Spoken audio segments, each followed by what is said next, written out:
日前，警方將證物送去銷毀嘅期間，遇到兇徒攔截，車輛發生碰撞。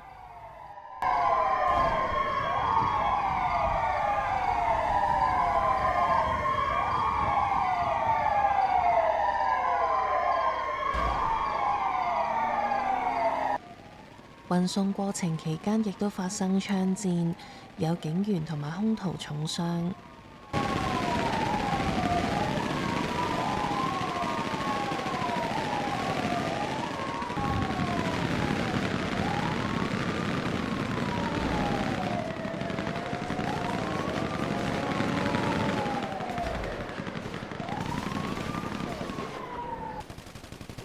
喺大埔頭濾水廠發生一連串槍戰。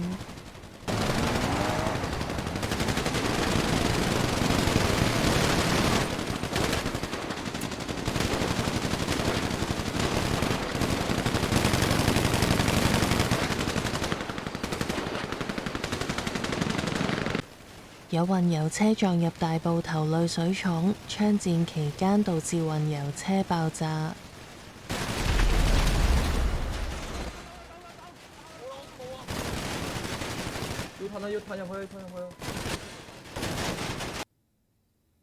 琴日我哋嘅燒裝行動啊，非常之成功啦。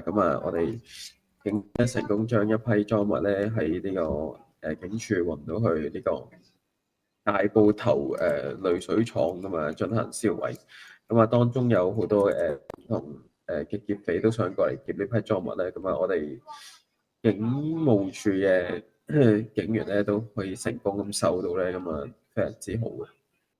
有關行動方面，交翻俾蔣奇峰高級督察講。行動方面咧，我哋就跟原定路線前往呢個大埔頭濾水廠。